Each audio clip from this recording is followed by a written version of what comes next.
Hello students, फिर से स्वागत है आपका जेई क्लासेस मेरठ परिवार में। मैं मोनिका पाल आज आपके लिए पीएलसी की एक और क्लास लेकर आई हूँ। स्टूडेंट्स, आप सभी, मैं आशा करती हूँ कि सभी बहुत अच्छे होंगे, हेल्दी एंड फाइन होंगे और बहुत हैप्पी होंगे अपने घर पे। तो स्टूडेंट्स, हमने लास्ट क्लास में पढ़ा था पीएलसी के बारे में और उसके साथ हमारी यूनिट 1 कंप्लीट हो चुकी है और आज हम स्टार्ट करने वाले हैं यूनिट 2। यूनिट 2 में सारे जो है लैडर डायग्राम के सर्किट हम पढ़ेंगे और उसमें हम सबसे पहले ये जानेंगे कि लैडर डायग्राम लैंग्वेज क्या होती है और लैडर डायग्राम लैंग्वेज में यूज होने वाले जो इम्पोर्टेंट इंस्ट्रक्शंस हैं वो कौन कौन सी हैं। तो स्टूडेंट, लास्ट क्लास में जो था, हमारी बाकी की जो क्लास अब तक हो चुकी है उसमें यूनिट 1 कंप्लीट हो चुका है और यूनिट 1 में ऑलमोस्ट काफ़ी सारे इंपॉर्टेंट टॉपिक्स हम पढ़ चुके हैं। मैंने आपको बताया था सिलेबस की क्लास में कि आपको सिलेबस में जो आपके सारे टॉपिक है उसके अकॉर्डिंग यूनिट 1 में बहुत सारे इंपॉर्टेंट टॉपिक हैं जो आपके बोर्ड में क्वेश्चन आ सकते हैं। तो अगर आपने वो क्लास मिस कर दी है या फिर आपने वो क्लास नहीं अटेंड करी है किसी कारण से, तो उस क्लास को ज़रूर अटेंड कर लो स्टूडेंट्स। उसका लिंक आपको डिस्क्रिप्शन बॉक्स में मिल जाएगा, तो आज ही उस सारी क्लासेस को ज़रूर देख लें क्योंकि बहुत इंपॉर्टेंट यूनिट है। अगर आपको पीएलसी का इंट्रोडक्शन यानी पीएलसी का बेसिक ही नहीं पता, अगर आपका बेस ही कमज़ोर है, अगर आपकी जड़ें ही कमज़ोर है, तो आप आगे के चैप्टर समझ पाने में आपको काफ़ी परेशानी होगी। तो आप क्या करें, यूनिट 1 की सारी क्लासेस देख लें, आपको प्लेलिस्ट में मिल जाएंगी और या फिर आप डिस्क्रिप्शन बॉक्स में भी लिंक चेक कर सकते हैं। ठीक है स्टूडेंट्स, तो आज हम स्टार्ट करने वाले हैं यूनिट 2।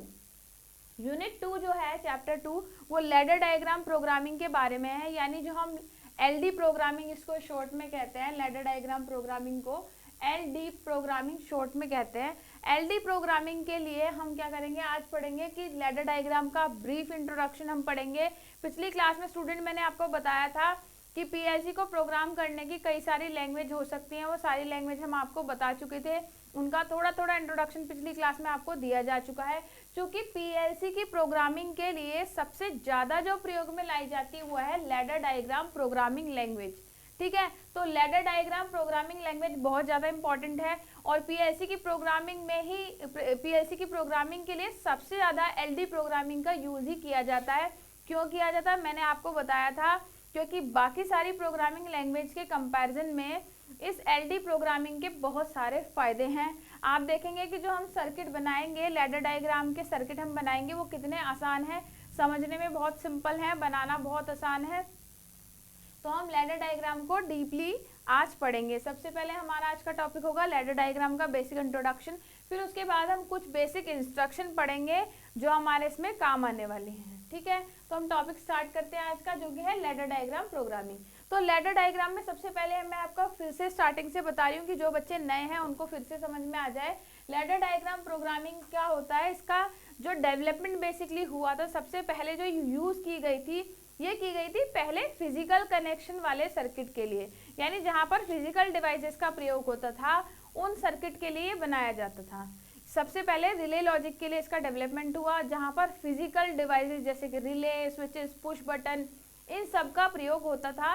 तभी से लैडर डायग्राम का यूज़ किया जा रहा है। लेकिन जैसे जैसे टेक्नोलॉजी का एडवांसमेंट होता चला गया, टेक्नोलॉजी विकसित होती चली गई, तो हमारे पास जो प्रेजेंट लैंग्वेज है वो लैडर डायग्राम लैंग्वेज, ये पुरानी वाली लैडर डायग्राम का ही विकसित रूप है, जिसमें क्या हो गया, ये पुराने रिले लॉजिक की तरह ही काम करती है। लेकिन अंतर इसमें केवल इतना है कि इस रिले डायग्राम में क्या करते हैं, हमें फिजिकल डिवाइसेस के कनेक्शन दिखाने की, यानी फिजिकल डिवाइसेस को लगाने की आवश्यकता नहीं होती। यानी सारे की सारी जो डिवाइसेस होती है वो हमारे लैडर डायग्राम में पीएलसी में इनबिल्ट ही होती हैं और वो सारी की सारी क्या करती है, लॉजिक पे काम करती है, बाइनरी लॉजिक पे काम करती है। मैंने आपको बताया था कि ये क्या है, डिजिटल युक्ति है, यानी डिजिटल युक्ति का अर्थ है ये डिजिटल सिग्नल पर काम करती है, मतलब कि बाइनरी सिग्नल, मतलब कि लॉजिक 0 या लॉजिक 1 पे काम करेगा, लॉजिक हाई होगा या लॉजिक लो होगा।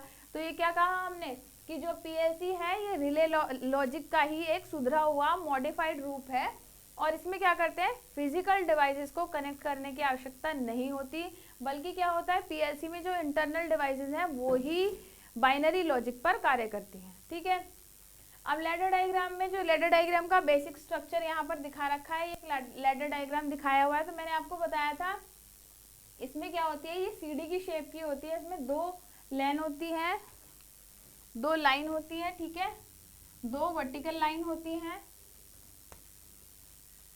वर्टिकल लाइंस कितनी होती हैं? केवल 2 होती हैं, जिन्हें क्या कहते हैं हम? Power lines. In vertical lines को क्या कहते हैं? पावर लाइंस, या इनको हम लाइन 1, लाइन 2 के रूप में भी दिखाते हैं। आप आगे जैसे जैसे लैडर डायग्राम की बहुत सारे लैडर डायग्राम देखेंगे, उसमें आप देखेंगे यहाँ पर L1 L2 आपको लिखा हुआ मिलेगा, दैट मीन्स लाइन 1 लाइन 2, इसे पावर लाइन कहते हैं। और पावर लाइन के मध्य ही हम बहुत सारे कंपोनेंट के सिंबल दिखाते हैं।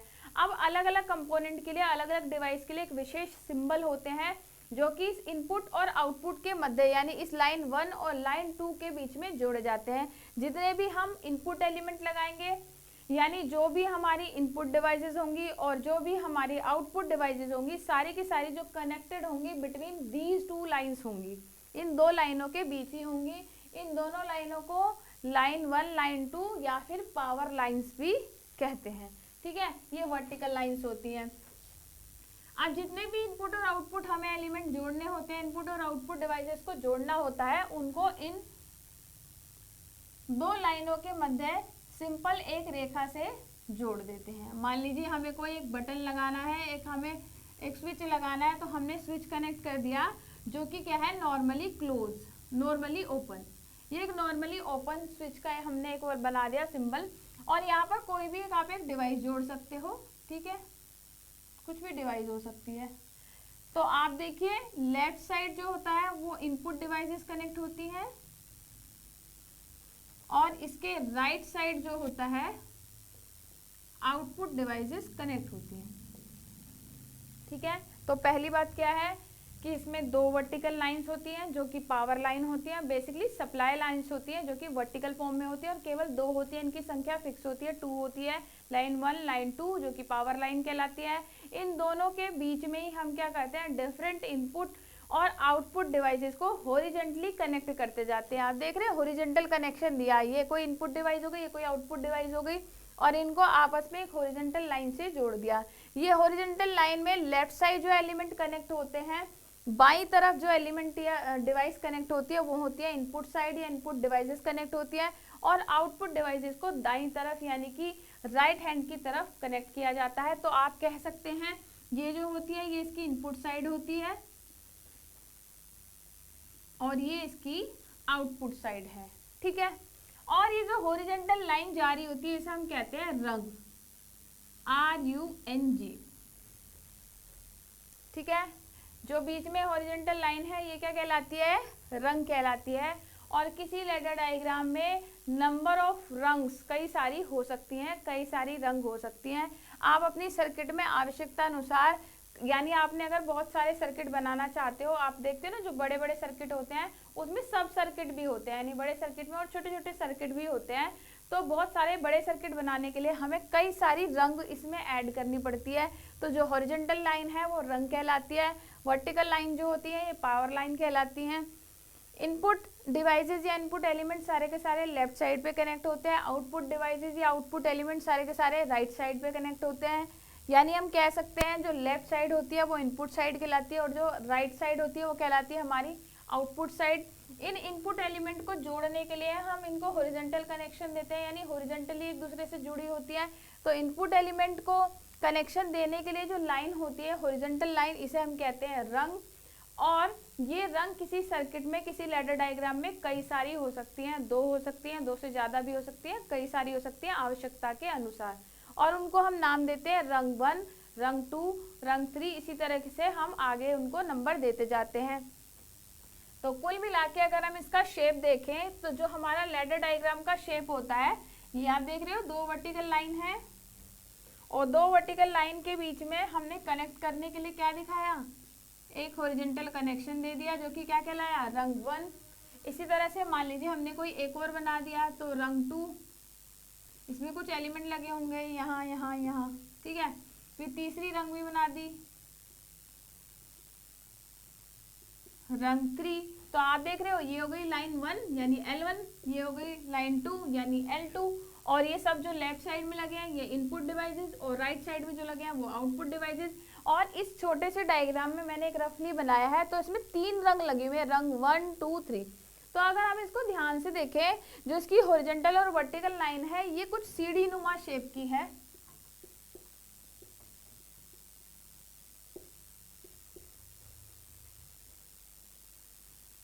यानी ये कैसी है, लैडर शेप्ड है।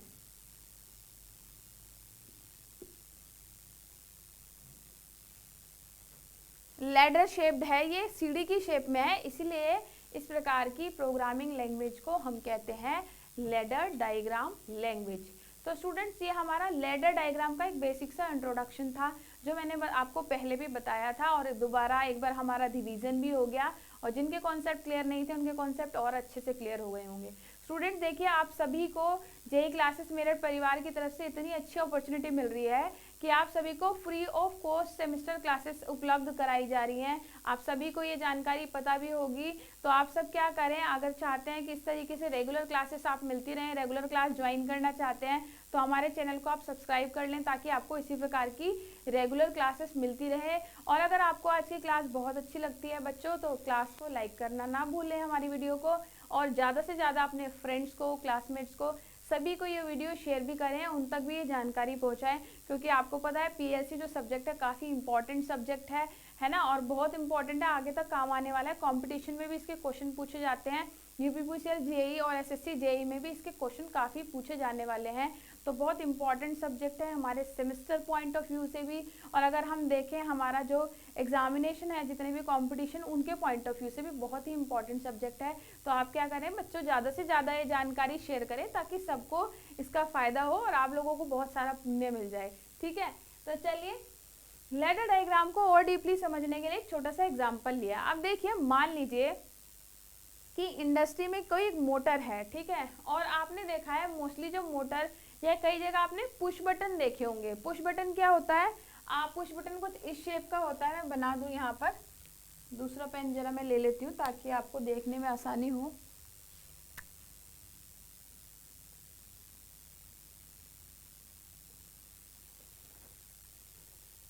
ठीक है, इस तरह की शेप का पुश बटन होता है कुछ, ये देखिए यहाँ मैंने बना रखा है, ये थोड़ा टेढ़ा बन गया, हालांकि इस तरह की शेप का कुछ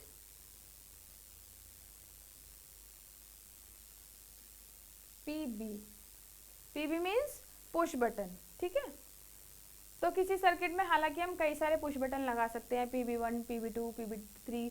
ये क्या होता है, किसी लैडर डायग्राम को रिप्रेजेंट करते वक्त हम कई सारे जो डिवाइसेस लगाते हैं, इनपुट आउटपुट, तो हम उनके ना शॉर्ट नेम यूज करते हैं। जैसे हम पुश बटन पूरा तो नहीं लिख सकते कि ये पुश बटन है, जैसे आप कोई सर्किट बनाते हो तो आप लिखते हो ना कि ये मोटर है, ये बैटरी है ना, ये रेजिस्टेंस है, आप उसमें सारी लेबलिंग करते हो ना अपने सर्किट डायग्राम में। इसी तरह से जब हम लैडर डायग्राम बनाते हैं, तो लैडर डायग्राम में हर एक डिवाइस, यानी इनपुट डिवाइस और आउटपुट डिवाइस की क्या करते हैं, हम लेबलिंग करते हैं, हम बताते हैं कि ये पुश बटन है, ये रिले है, ये काउंटर है, ये टाइमर है, लिखते हैं। तो इसी तरह से जब हम पुश बटन लगाते हैं लैडर डायग्राम में, तो पुश बटन को शॉर्ट में लिखते हैं पीबी। तो कई सारे पुश बटन हम लगा सकते हैं, PB1, PB2, PB3। अब पुश बटन का कार्य क्या होता है, कुछ बच्चों को नहीं पता होगा। पुश बटन क्या करता है, पुश बटन मोस्टली आपने देखा होगा, पुश बटन का प्रयोग करने के लिए क्या करते हैं, जैसे ही आपने पुश बटन को दबाया, मोटर वगैरह में इंडस्ट्री में बहुत प्रयोग होती है, आपने पुश बटन को दबाया, दैट मीन्स पुश बटन को ऑन किया, क्या हो गया, मोटर चलने लगेगी, यानी मोटर को सप्लाई मिल गई। अब क्या हुआ, बेसिकली पुश बटन क्या होता है, जब आप पुश बटन को प्रेस करते हो तो पुश बटन के कॉन्टैक्ट जो है वो इस तरह से मिल जाते हैं। ठीक है, यानी आपने इसे प्रेस करा, पुश बटन को थोड़ा प्रेस किया, तो क्या हो गए, कॉन्टैक्ट मिल गए। लेकिन पुश बटन क्या होता है, जैसे ही हम पुश बटन को पुश करते हैं तो वापस अपनी पोजीशन में आ जाता है, और कॉन्टैक्ट फिर से क्या हो जाते हैं, इसके ओपन हो जाते हैं। तो हम क्या चाहते हैं कि अगर पुश बटन हमने ऑन कर दिया, अगर हमने पुश बटन को चालू कर दिया, दैट मीन्स मोटर को सप्लाई दे दी, तो मोटर क्या हो, कंटिन्यूस ही चलती रहे, मोटर को कंटिन्यूस सप्लाई मिलती रहे और मोटर हमारी चलती रहे। तो एक छोटा सा मैंने डायग्राम एग्जांपल लिया है, जिसमें आप देख सकते हैं सिंपल इलेक्ट्रिकल सर्किट है, जिसमें आप देख रहे हो इनपुट साइड पे हमने सप्लाई दी है, ये कोई डीसी इनपुट हो सकती है, ये हमारी है डीसी इनपुट सप्लाई। ऐसे ही बनाते हैं ना बच्चों, आप क्या करते हैं, इनपुट सप्लाई दिखाते हैं, फिर आप क्या करते हो, कोई इनपुट एलिमेंट लगाते हो, कोई इनपुट डिवाइस, जैसे हमने इनपुट देने के लिए क्या लगाया है, स्विच लगाया है, इसको ऑन ऑफ करने के लिए कुछ लगाते हो, तो ये क्या है, स्विच है, और ये स्विच भी कैसा है, पुश बटन स्विच ही है। मैं इरेज कर देती हूँ एक्स्ट्रा चीज़ें।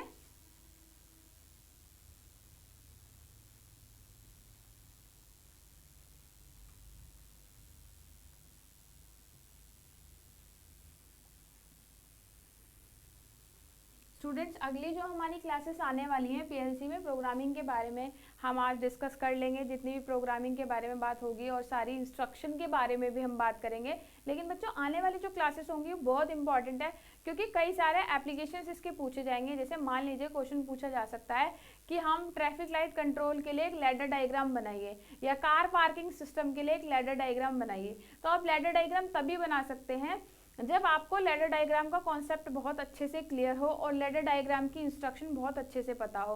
तो ये क्लास काफ़ी इंपॉर्टेंट है स्टूडेंट्स। तो आप क्या करें, आप कोई भी आगे जो क्लास आने वाली है उन क्लासेस को बिल्कुल भी मिस ना करें। जो स्टूडेंट्स चाहते हैं कि उनको क्लास से संबंधित नोट्स मिल जाए और बाकी आप सब्जेक्ट से रिलेटेड हो, बोर्ड से रिलेटेड बहुत सारी जानकारी चाहते हो, आप चाहते हो कि क्लासेस का शेड्यूल किस तरह से आपको नहीं पता है, आप जानना चाहते हो कि पीएलसी की क्लासेस कौन से टाइम में चलेगी, तो आप ये सब जानने के लिए हमारा क्या कर सकते हैं, टेलीग्राम चैनल ज्वाइन कर सकते हैं। टेलीग्राम चैनल का नेम आपको स्क्रिप्ट पर दिखाया गया है, जो कि है जेईसी पॉलिटेक्निक सेमेस्टर क्लासेस। तो आज ही आप चैनल को ज्वाइन कर लो बच्चों। इसे ज्वाइन करने को आपको तीन फायदे आपको होने वाले हैं। वो कौन कौन से हैं? पहला, तो आपको अपनी सब्जेक्ट का, अपनी क्लासेस जो होंगी आपकी सब्जेक्ट की क्लासेस, उनका शेड्यूल पता चल जाएगा कि कौन से सब्जेक्ट की क्लास कब स्टार्ट होने वाली है, उसका टाइम क्या है। तो आप टाइम से उसे अटेंड करेंगे और कोई भी क्लास आप मिस नहीं कर पाएंगे। दूसरा जो फायदा आपको होने वाला है वो ये होने वाला है कि हम सब्जेक्ट से रिलेटेड पीडीएफ नोट्स भी आपको उपलब्ध कराएंगे। तो बहुत बड़ी बात है, क्योंकि आप सब नोट्स के लिए बहुत परेशान रहते हैं। काफ़ी सारी जगह पर पीएलसी की बुक्स भी अवेलेबल नहीं है, और आपने देखा होगा कि पीएलसी नया सब्जेक्ट आया है तो काफ़ी सारे बच्चों को, स्टूडेंट्स को बहुत परेशानी हो रही है। तो पीएलसी के नोट्स भी आपको उपलब्ध कराए जाएंगे, जो कि जल्दी से कहीं मिल नहीं पाते हैं। तो दूसरा फायदा आपको पीडीएफ नोट्स का होगा। और तीसरा फायदा जो बच्चों आपको होगा वो ये होगा कि बोर्ड की बहुत सारी इंपॉर्टेंट जानकारी हम क्या कर देते हैं, मिस कर देते हैं, जो हमें नहीं पता लग पाती कि कब प्रैक्टिकल की डेट है, कब इस सेमेस्टर एग्जाम होने वाले हैं, कब पोस्टपोन्ड हो गए हैं। तो वो सारी जो इम्पोर्टेंट जानकारी है बोर्ड से संबंधित, वो भी आपको मिलती रहेगी हमारे टेलीग्राम चैनल पर। तो आज ही टेलीग्राम चैनल को ज्वाइन कर लें, और हमारे टेलीग्राम चैनल का नेम अपने क्लासमेट्स को, अपने साथियों को, अपने दोस्त को, या जितने भी डिप्लोमा स्टूडेंट्स आपके संपर्क में हैं, कांटेक्ट में हैं, उन सभी को ये जानकारी जल्दी से जल्दी शेयर कर दें, ताकि उनको भी इसका बेनिफिट मिल जाए। बहुत सारे बच्चे ऐसे हैं जो फाइनेंशियल प्रॉब्लम की वजह से क्लास नहीं ले पाते हैं, उनको जानकारी नहीं मिल पाती, या बहुत सारे कॉलेजेस ऐसे हैं जहाँ पर प्रॉपर तरीके से पढ़ाई नहीं हो पाती है। तो उन बच्चों को इसका बहुत ज़्यादा बेनिफिट होने वाला है। तो आप क्या करें, ये जानकारी ज़्यादा से ज़्यादा स्टूडेंट्स तक शेयर करें, ठीक है। तो हम आते हैं अपने टॉपिक पे। हमारा जो टॉपिक हम बता रहे थे कि हमने एक सिंपल इलेक्ट्रिकल सर्किट बनाया हुआ है। आप देख सकते हो, इसमें हम ऐसे ही करते हैं। लेफ्ट साइड में हमने एक क्या दिखाया है, इनपुट एलिमेंट दिखाया है, जो कि क्या है, एक पुश बटन स्विच। ये पुश बटन स्विच ही है। मैं लिख देती हूँ, इसे पूरा लिख देती हूँ,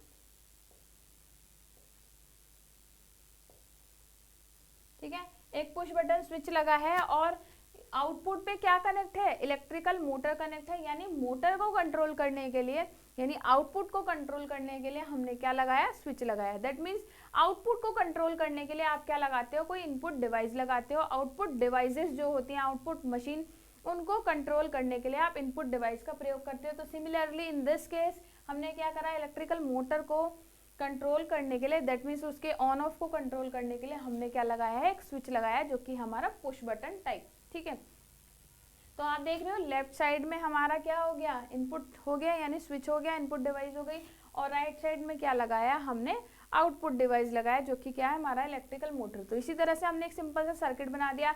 और भी बहुत सारे सर्किट आपने इलेक्ट्रिकल इंजीनियरिंग में बनाए होंगे, चूंकि आप फाइनल ईयर के स्टूडेंट्स हैं तो बहुत सारे सर्किट आप बना चुके होंगे, ठीक है। तो इस सिंपल से सर्किट को अगर हमें लैडर डायग्राम में रिप्रेजेंट करना हो तो हम किस तरीके से करेंगे। आप देखिए, मैंने बताया था लैडर डायग्राम में, यहाँ पर आपने क्या करा, जो पावर दी स्विच को और मोटर को, वो कैसे दी, डीसी इनपुट सप्लाई का एक टर्मिनल किससे जोड़ दिया। आप देखो तो ये वाला टर्मिनल कहाँ जोड़ा है, ये टर्मिनल आपने जोड़ दिया किससे, इनपुट डिवाइस से। और आउटपुट ये वाली साइड किससे जुड़ी है, हमारी मोटर से। तो आप देख रहे हो ये दो सप्लाई के जो दो टर्मिनल है, यानी जो दो लाइन है हमारी सप्लाई की, एक पॉजिटिव साइड होगी एक नेगेटिव, एक जुड़ी है इनपुट से और एक जुड़ी है आउटपुट से। तो अगर हमें इसका लैडर डायग्राम बनाना हो तो हम लैडर डायग्राम किस प्रकार बनाएंगे, हम इस तरीके से बनाएंगे कि हमने दो लाइन शो करी, लाइन 1 लाइन 2, जो कि क्या थी हमारी पावर रेल, या इनको हम क्या कहते हैं वर्टिकल लाइन भी कहते हैं। ठीक है, ये क्या हमारी वर्टिकल लाइन कह लो, आप पावर लाइन कह लो या पावर रेल कह लो। ठीक है, दो वर्टिकल लाइन हमने खींच दी जो कि किसको दिखा रही है, हमारे सप्लाई टर्मिनल के पॉइंट्स को दिखा रही है। जिस तरीके से डीसी में दो थे टर्मिनल पॉजिटिव और नेगेटिव, इसी तरह से ये हमारे दो पावर लाइन को दिखा रही है L1 और L2, जिनको हम कहते हैं पावर रेल या वर्टिकल लाइन या पावर लाइन। ठीक है, इनके बीच हमें इनपुट एलिमेंट लगाना है, एक स्विच लगाना है जो कि पुश बटन स्विच है। तो हम यहाँ पर हमने एक स्विच लगा दिया पुश बटन और इसके ऊपर लिख दिया PB। ठीक है, मैंने बताया था ना लैडर डायग्राम में जो भी हम एलिमेंट कनेक्ट करते हैं, जो भी डिवाइस आप कनेक्ट करते हो उसका शॉर्ट फॉर्म उसके ऊपर लिखा जाता है। ठीक है, तो हमने एक स्विच लगा दिया जो कि क्या है पुश बटन स्विच है। और उसके बाद आप देखो आउटपुट साइड पे आपने क्या लगाया, एक मोटर लगाया। तो आपने आउटपुट साइड पे यानी लाइन 2 से क्या जोड़ दिया, मोटर को जोड़ दिया। तो आप देखो L1 यानी लेफ्ट साइड क्या हो गई हमारी इनपुट एलिमेंट वाली साइड हो गई, इनपुट डिवाइस वाली, और L2 यानी राइट साइड वाली जो हो गई हमारी लाइन, वहां पर हमने क्या करा आउटपुट डिवाइस को कनेक्ट कर दिया। क्लियर, तो हमने सिंपल से एक इलेक्ट्रिकल सर्किट को लैडर डायग्राम में कन्वर्ट करना सीखा कि किस तरीके से जो हमारा लैडर डायग्राम होता है वो बहुत कुछ मिलता जुलता होता है हमारे सिंपल इलेक्ट्रिकल सर्किट से। तो बस इसमें क्या होता है, टर्मिनल को ऐसे ना दिखा के, एक सर्किट को क्लोज लूप में ना दिखा के, दो वर्टिकल लाइन के बीच इनपुट आउटपुट डिवाइसेस को जोड़ देते हैं। तो आपको लैडर डायग्राम का कॉन्सेप्ट इस उदाहरण से बहुत अच्छे से क्लियर हो गया होगा। आप देखिए हम एक और तरीका जरा देख लें, मैं इसे इरेज कर दूं, आप स्क्रीनशॉट ले लीजिए।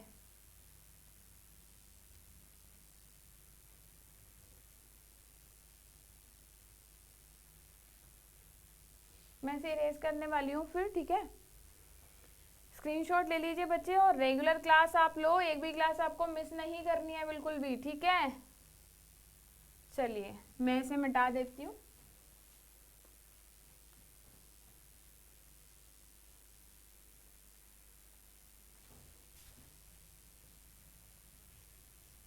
देखिए ये जो लैडर डायग्राम लैंग्वेज है इसका यूज पीएलसी की प्रोग्रामिंग के लिए किया जाता है। हम ऑलरेडी आपको कई बार बता चुके हैं। आप एक क्वेश्चन है ये भी बन सकता है आपका कि जो लैडर डायग्राम में पीएलसी है, पीएलसी के एप्लीकेशंस क्या क्या है। बेसिक चीज है वैसे, क्योंकि एक जो हमने बताया था कि पीएलसी का यूज कौन कौन सी इंडस्ट्री में किया जाता है, ये हम ऑलरेडी बता चुके हैं। जैसे कि पेपर इंडस्ट्री में, हमारा प्रिंटिंग में, और हमारा क्या बोलते हैं ग्लास इंडस्ट्री में, फैब्रिक वगैरह में, टेक्सटाइल इंडस्ट्री में, बहुत सारे इंडस्ट्री में इसका यूज हो सकता है। तो ये तो हमने बताया औद्योगिक क्षेत्र में इसका यूज कहाँ कहाँ होता है। अगर हम इसके सिंपल एप्लीकेशंस की बात करें, यानी इसके हम एक छोटे छोटे एप्लीकेशन देखें, स्मॉल एप्लीकेशंस की बात करें, तो स्मॉल एप्लीकेशंस क्या क्या हो सकते हैं पीएलसी के, जिसमें हम लैडर डायग्राम बनाते हैं। आप देखेंगे आगे सर्किट हम पढ़ने वाले भी हैं, जैसे कि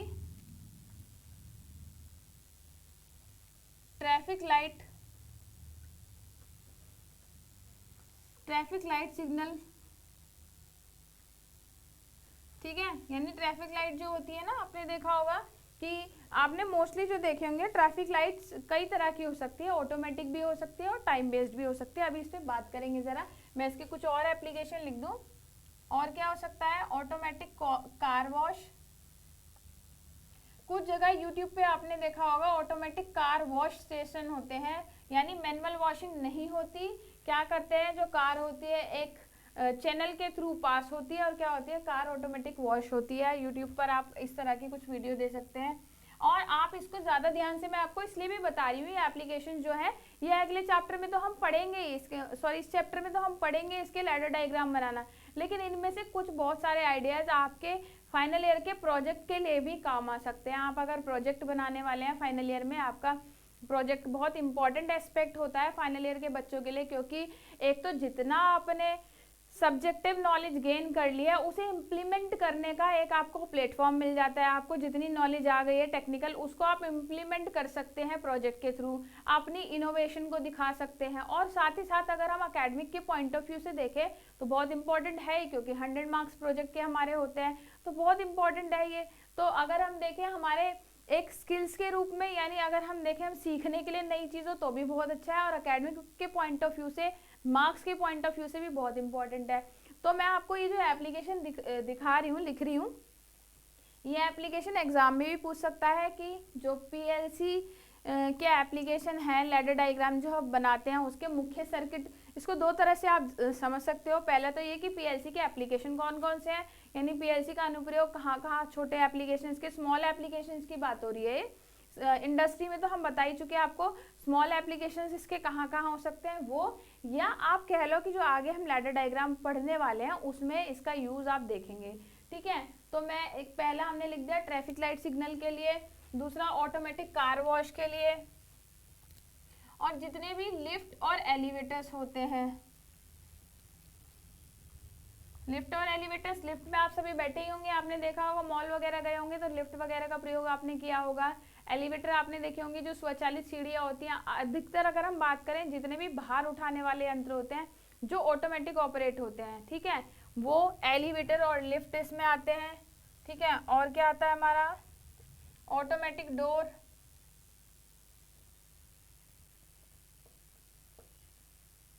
और इसमें आता है हमारा कन्वेयर बेल्ट के जितने ऑपरेशन होते हैं।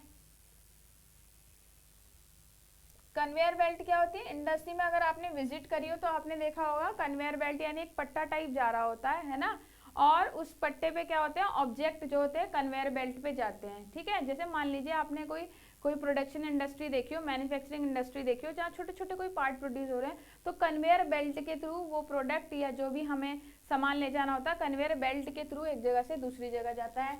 तो ऑटोमेटिक कन्वेयर बेल्ट का ऑपरेशन। इसके अलावा क्या हो सकता है हमारा, water level, automatic water level, ये हमारा आगे सर्किट, हम इसका लैडर डायग्राम बनाना भी सीखेंगे। ठीक है, और एक है हमारा ऑटोमेटिक कार पार्किंग, ये बच्चे बहुत ज़्यादा बनाते हैं, है ना, आप लोग इसे बनाते हैं, फाइनल ईयर के काफ़ी बच्चे इसे बनाते हैं प्रोजेक्ट को। इस प्रोजेक्ट में क्या होता है आपने देखा होगा, ये से रेलवे लाइन सिग्नलिंग या ऑटोमेटिक कार पार्किंग सिस्टम में, ऑटोमेटिक कार पार्किंग सिस्टम कह रहे हैं, या सिग्नलिंग में कह लें, ट्रेन सिग्नलिंग में क्या होता है कि जैसे ट्रेन आई हो फाटक अपने आप उठ जाए, और जैसे ट्रेन चली जाए फाटक अपने आप गिर जाए। तो रेलवे ट्रैफिक सिग्नलिंग में भी प्रयोग होता है।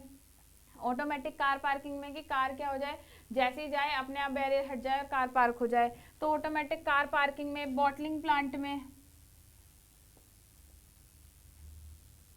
बॉटलिंग प्लांट में यानी जहां पर कांच के प्लास्टिक की बोतल बनाई जाती हो, इस तरह से कई सारे छोटे मोटे एप्लीकेशन इसके हो सकते हैं। ठीक है, ये एप्लीकेशन आप लिख लें, क्योंकि हो सकता है पहली बार पेपर आने वाला है, तो 5 नंबर का क्वेश्चन ये बन जाए कि पीएलसी जो है, पीएलसी के अनुप्रयोग लिखिए। मैं लिख देती हूँ हेडिंग, ये क्या है, पीएलसी के अनुप्रयोग हैं, कुछ इंपॉर्टेंट अनुप्रयोग हैं, और इनके सर्किट हम आगे पढ़ने वाले भी हैं। तो मैंने इसको इसमें इस चैप्टर के साथ मर्ज कर दिया।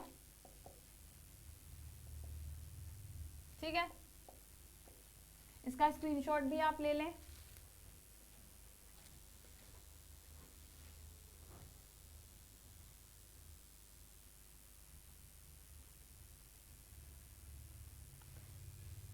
चलिए, ये एप्लीकेशंस के बारे में हमने बात कर ली, इसको मैं रब कर देती हूँ।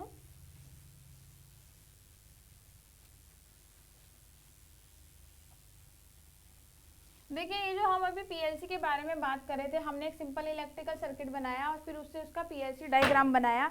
तो हमने पीएलसी डायग्राम को समझाने के लिए हमने एक स्टॉप स्टार्ट स्विच दिखाया है। ठीक है, स्टॉप स्टार्ट स्विच कैसे दिखाया है कि हम क्या कर रहे हैं, एक मोटर के साथ एक पुश बटन कनेक्ट कर रहे हैं, और इसमें 2 पुश बटन लगे हैं। अगर आप ध्यान से देखें, ये हमारा L1 है और ये हमारा L2 है।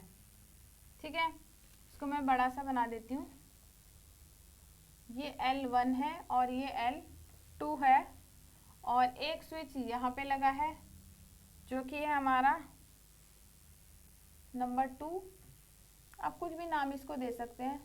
दूसरा है हमारा number 1 push button,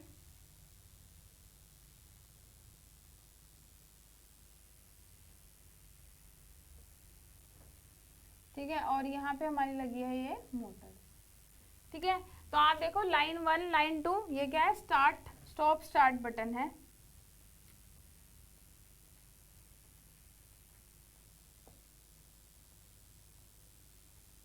raider diagram का कॉन्सेप्ट आपको इससे बहुत अच्छे से क्लियर हो जाएगा।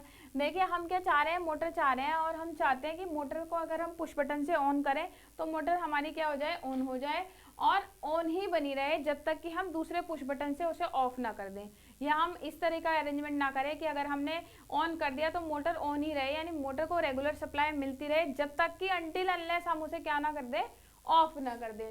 तो देखिए इस अरेंजमेंट में हमने क्या करा है, एक मान लीजिए पुश बटन 1 है, ये है PB1। इस PB1 का प्रयोग किया जाता है मोटर को ऑन करने के लिए। ठीक है, जब हम इस पुश बटन को ऑन करते हैं तो क्या हो जाता है, हमारी मोटर को सप्लाई मिलनी स्टार्ट हो जाती है, ये ऑन हो जाएगा, नीचे आ जाएगा, मोटर को सप्लाई मिलती रहेगी। तो नीचे जो है ना, ये हमारा हमने एक अरेंजमेंट लगाया है, इस तरीके का अरेंजमेंट लगाया है कि जब तक रिले को सप्लाई, जब तक हमारी इसको सप्लाई मिलती रहे तब तक तो ये ऑन रहे, लेकिन जैसे ही हम इसको हटा लें, इसे कहते हैं हम होल्डिंग स्विच। ठीक है, जब तक हम मोटर को क्या करें, पुश बटन, जैसे ही हम पुश बटन प्रेस करें, पुश बटन 1 PB1 को प्रेस करें तो हमारी मोटर को सप्लाई मिलनी शुरू हो जाती है। लेकिन प्रॉब्लम ये है, जैसे ही हम पुश बटन को छोड़ देंगे, रिलीज करेंगे, तो पुश बटन फिर से हट जाएंगे, उसके कॉन्टेक्ट फिर से ब्रेक हो जाएंगे, ओपन हो जाएंगे, और हमारी मोटर को सप्लाई मिलनी बंद हो जाएगी। तो उसके लिए यहाँ पर एक होल्डिंग स्विच लगा है। ये होल्डिंग स्विच क्या करता है, अगर हमारा पुश बटन वापस अपनी कंडीशन में आ भी गया, आप देखिए इस समय इसके कॉन्टैक्ट कैसे हैं, ओपन हो गए, क्योंकि पुश बटन को हमने प्रेस किया और प्रेस करके उसे रिलीज कर दिया।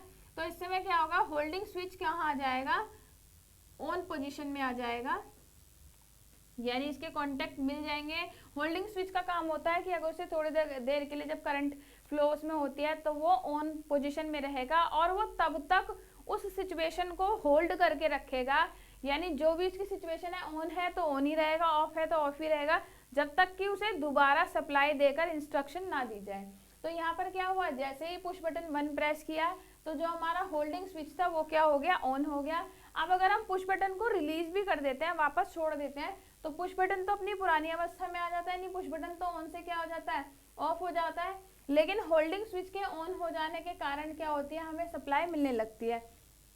लेकिन क्या होता है, जब जैसे हम पुश बटन 2 को दबाते हैं, पुश बटन 2 को दबाने से क्या हो जाएगा, हमारा सर्किट ब्रेक हो जाएगा। अगर हमने पुश बटन 2 को प्रेस कर दिया तो इसके कॉन्टैक्ट क्या हो जाएंगे, ओपन हो जाएंगे, और क्या हो जाएगा, हमें सप्लाई मिलनी बंद हो जाएगी।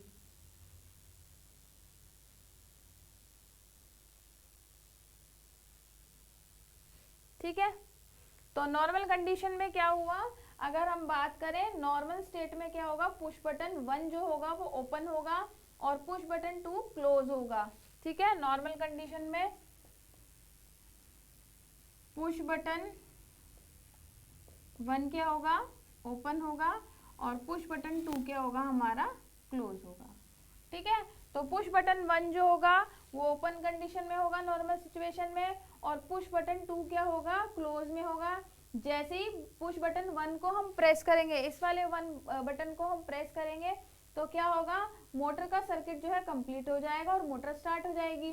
ठीक है, और जो होल्डिंग स्विच है ये भी हमारा क्या हो जाएगा, एनर्जाइज्ड हो जाएगा, और ये भी हमारा ऑन हो जाएगा, और मोटर को कंटिन्यूस सप्लाई इसकी वजह से मिलती रहेगी। ठीक है, यानी ये जो हमारा होल्डिंग कॉन्टैक्ट है, यानी होल्डिंग स्विच जो है वो लगातार क्या करेगा, इसको करंट देता रहेगा। ठीक है, पर जैसे ही हम पुश बटन 1 को रिलीज करेंगे तो क्या होगा, ये हमारा होल्डिंग स्विच क्या करेगा, कॉन्टैक्ट को मेंटेन रखेगा और उसको क्या करेगा, सप्लाई देता रहेगा। लेकिन पुश बटन 2 जो है, ये पुश बटन 2 का जो प्रयोग किया गया है, PB1 का प्रयोग किया गया है मोटर को यहाँ पर ऑन करने के लिए, और PB2 का जो प्रयोग किया गया है मोटर को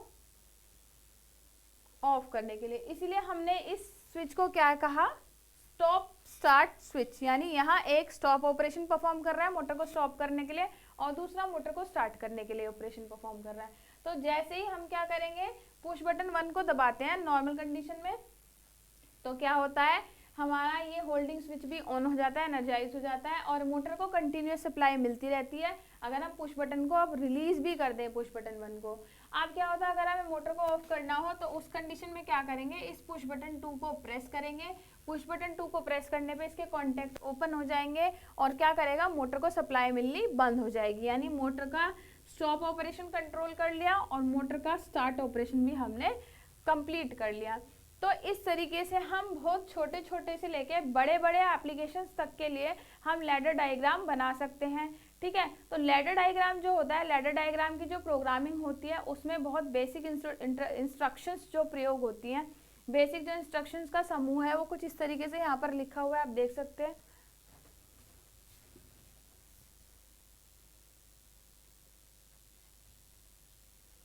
इसका आप स्क्रीनशॉट ले लें बच्चों, ये देख रहे हैं आप, सारी बेसिक इंस्ट्रक्शन यहाँ पर दिखाई गई हैं, 1 2 3 4 5 ये मेन इंस्ट्रक्शन है जिनका प्रयोग बहुत ज़्यादा किया जाता है। Latch instruction, number 2 timer instruction. Latch instruction से अर्थ क्या होता है, मोटा मोटा सा अगर हम छोटे छोटे से इनका परिचय दे दें, छोटा सा इंट्रोडक्शन इनका देते चलते हैं। लैच इंस्ट्रक्शन क्या होती है, देखिए लैच शब्द जो है यहाँ पर एक शब्द आया होल्ड, होल्डिंग स्विच, इसी तरह से लैच एक शब्द होता है, ये होल्ड के जैसा ही होता है। ठीक है, लैच शब्द का अर्थ है अगर कोई स्थिति है, कोई पोजीशन है आउटपुट की, तो वो क्या हो जाती है, फिक्स हो जाती है। जब तक आप उसे कोई दोबारा उसे लॉजिक चेंज करके या उसके इनपुट पर चेंज ना करें, तब तक क्या होता है, आउटपुट एक निश्चित अवस्था में फिक्स हो जाती है। तो लैच का अर्थ है किसी स्थिति का बेसिकली फिक्स हो जाना। तो आप देख रहे हैं जो लैच इंस्ट्रक्शन है काफी कुछ इससे मिलती जुलती है। जैसे कि यहाँ होल्डिंग स्विच ने क्या करा, मोटर ऑन थी तो मोटर को ऑन ही बनाए रखा जब तक कि दूसरा पुश बटन प्रेस नहीं किया गया। यहाँ पे क्या हुआ, पुश बटन 1 प्रेस करा तो इसने, होल्डिंग स्विच ने इसको ऑन ही बनाए रखा मोटर को, जब तक हमने दूसरे स्विच द्वारा इसको ऑफ नहीं किया। तो जो लैच ऑपरेशन है बहुत इंपॉर्टेंट ऑपरेशन है, ये पुश बटन की तरह काम करता है आप कह सकते हैं। तो लैच इंस्ट्रक्शन का प्रयोग वहां पर किया जाता है जहां पर हमें क्या करना हो, एक प्रकार की अवस्था को, आउटपुट की एक अवस्था को लंबे समय तक लगातार बनाए रखना हो, तो वहां पर लैच इंस्ट्रक्शन का प्रयोग किया जाता है।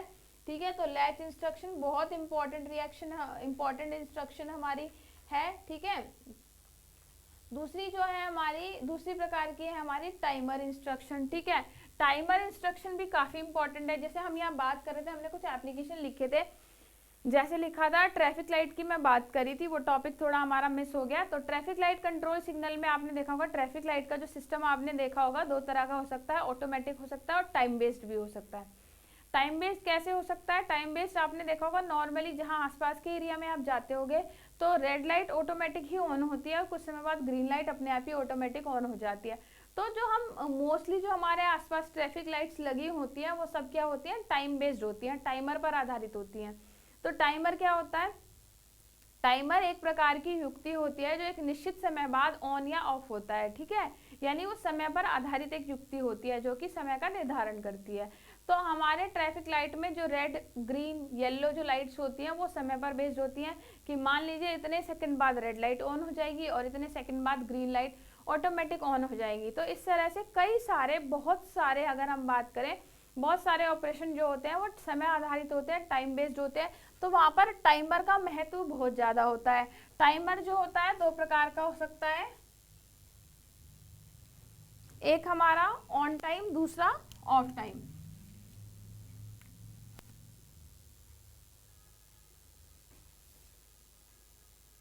एक है डिले ऑन टाइम, दूसरा है डिले ऑफ टाइम। ठीक है, इसको नोट कर लें। 2 प्रकार का हो सकता है, डिले ऑन टाइम और डिले ऑफ टाइम। यानी उसको ऑन होने में जो देरी होती है, 2 तरह का समय होता है, एक होता है टर्न ऑन टाइम यानी ऑन होने में लगा समय, एक होता है टर्न ऑफ टाइम यानी ऑफ होने में लगा समय। तो जो डिले शब्द यहाँ पर आया, डिले शब्द का अर्थ है देरी, यानी टाइम का क्या हो गया, टाइम लैप्स हुआ, यानी टाइम की देरी हुई, वो क्या कहलाती है, डिले। अगर ऑन होने में देरी होती है यानी टाइमर ऑन होने में जो टाइम पीरियड लगता है, उस तरह के जो टाइमर होते हैं वो कहलाते हैं डिले ऑन टाइम टाइमर। और दूसरे होते हैं डिले ऑफ यानी कुछ एक निश्चित समय अंतराल बाद जो ऑफ हो जाते हैं वो कहलाते हैं डिले ऑफ टाइम। यानी एक प्रकार के टाइमर में हम क्या करते हैं, उसके ऑन होने की प्रक्रिया को कंट्रोल करते हैं टाइम पर आधारित करके, और दूसरे प्रकार में क्या करते हैं, ऑफ होने का प्रोसेस डिलेड होता है। तो ये दो प्रकार के होते हैं, डिले ऑन और डिले ऑफ। तो इसका जो डायग्राम है जो हम बेसिकली दिखाते हैं इसमें ये दो प्रकार का होता है। मैं इसे इरेज कर दूं, इसका सिंपल अगर हम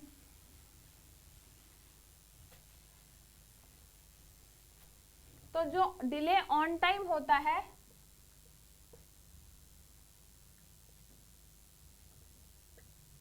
उसे हम प्रेजेंट करते हैं टी ऑन से।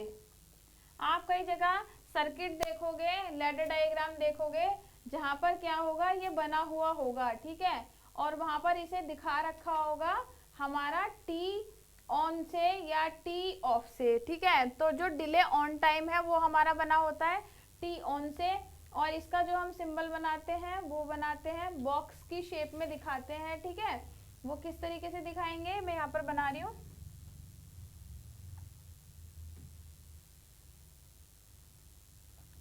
ऊपर सबसे ऊपर ही यहाँ पर लिखा होगा, आप देखिए लिखा है T on.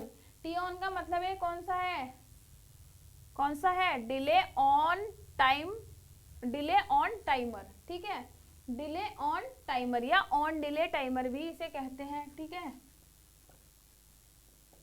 On delay timer या डिले ऑन टाइम जो आप बोले, ठीक है, ऑन डिले टाइमर। तो इसको हम इस तरीके से रिप्रेजेंट करते हैं, ये इसकी इनपुट होती है और इसकी आउटपुट को इस तरह से प्रदर्शित करते हैं, ठीक है। तो टी ऑन से इसे प्रदर्शित करते हैं और इसका पूरा नाम भी लिखा होता है टाइमर ऑन डिले। यानी कौन सा टाइमर लगा है, टी से मतलब टाइमर है और ऑन से मतलब ऑन डिले टाइप टाइमर लगा हुआ है, और इसके नीचे लिखा भी होता है, प्रीसेट लिखा होता है, टाइम बेस लिखा होता है,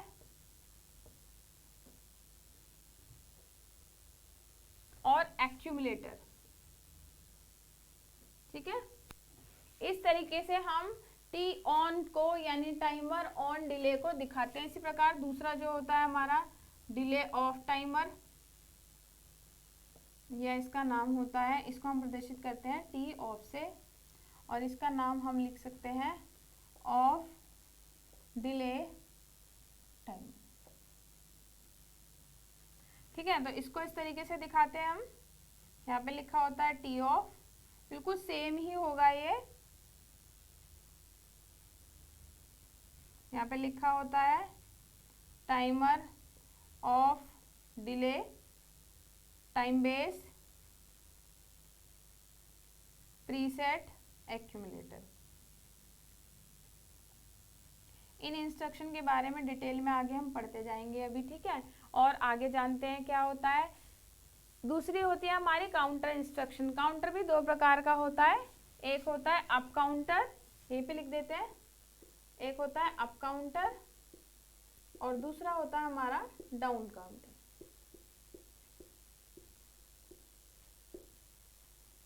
ठीक है। बहुत सारे एप्लीकेशंस में हमें क्या करना पड़ता है, काउंटिंग भी परफॉर्म करनी पड़ती है। जैसे अगर हम बॉटलिंग प्लांट की बात करें तो बॉटलिंग प्लांट में जो बॉटल की मैन्युफैक्चरिंग होती है, कई बार नंबर ऑफ ऑब्जेक्ट या नंबर ऑफ बॉटल्स या कोई भी अगर हम ऑब्जेक्ट बना रहे हैं तो उन ऑब्जेक्ट को काउंट भी करना पड़ता है, यानी काउंटिंग ऑपरेशन भी परफॉर्म करनी पड़ती है। तो उन्हें हम काउंटर इंस्ट्रक्शन द्वारा दिखाते हैं, ठीक है। और इन्हें हम काउंटर इंस्ट्रक्शन या काउंटर को हम प्रदर्शित करते हैं CTU, ये काउंटर अप काउंटर है, और दूसरा है CTD, यानी ये काउंटर है डाउन काउंटर। तो इनको भी जैसे हमने यहाँ टी ऑन टी ऑफ को प्रदर्शित करा, इसी तरह से जहाँ काउंटर लगा होगा, जहाँ काउंटर का उपयोग किया गया होगा, वहाँ CTU और CTD आपको देखने को मिलेगा। इनको भी बॉक्स की शेप में इसी तरह से जैसे हमने डिले ऑन टाइमर और डिले ऑफ टाइमर को दिखाया, इसी तरह से इनका भी ब्लॉक बना होता है, ठीक है। ये भी ब्लॉक की शेप में दिखाए जाते हैं और इसमें भी इनका नाम लिखा होता है। जैसे यहाँ लिखा है ना टाइमर ऑन डिले, ऐसे वहाँ पर लिखा होता है अप काउंटर, यहाँ पे लिखा होगा डाउन काउंटर, यहाँ पे लिखा होगा काउंटर प्रीसेट एक्यूमुलेटर, सेम होता है ये बिल्कुल इसकी तरह ही प्रीसेट एक्यूमुलेटर, बस यहाँ पर नेम चेंज हो जाएगा और यहाँ पर हो जाएगा CTU और CTD। मैं चेंज कर देती हूँ,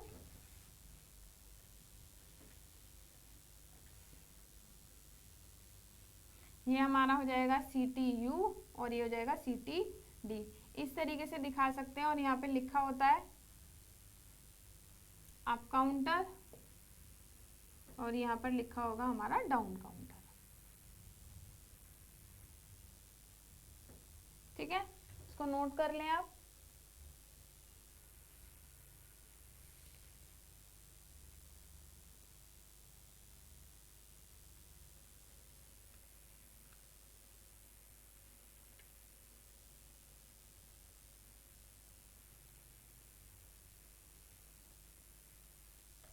अब नेक्स्ट है हमारा रीसेट इंस्ट्रक्शन। रीसेट इंस्ट्रक्शन भी बहुत इंपॉर्टेंट इंस्ट्रक्शन है। जब हमें टाइमर और काउंटर में अगर हमने कोई डेटा या हमने कोई प्रीसेट वैल्यू सेट कर दी, प्रीसेट वैल्यू क्या होती है, जिस वैल्यू पर हम काउंटर को अपना ऑन या ऑफ करना चाहते हैं, तो जो भी डेटा हम एक्यूमुलेटर में और प्रीसेट में फिक्स करते हैं, हमें क्या करना हो, उस काउंटर को या हमें टाइमर को क्या करना हो, रीसेट करना हो, यानी वापस इनिशियल पोजीशन में लाना हो, तो उसके लिए हम रीसेट इंस्ट्रक्शन का प्रयोग करते हैं। तो ये कहलाती है हमारी रीसेट इंस्ट्रक्शन। इसे हम प्रेजेंट करते हैं RE से, RES से। ठीक है, फिर लास्ट वाली है हमारी master control self holding relay. इसको हम मास्टर कंट्रोल इंस्ट्रक्शन भी सिंपल कहते हैं, मास्टर कंट्रोल इंस्ट्रक्शन।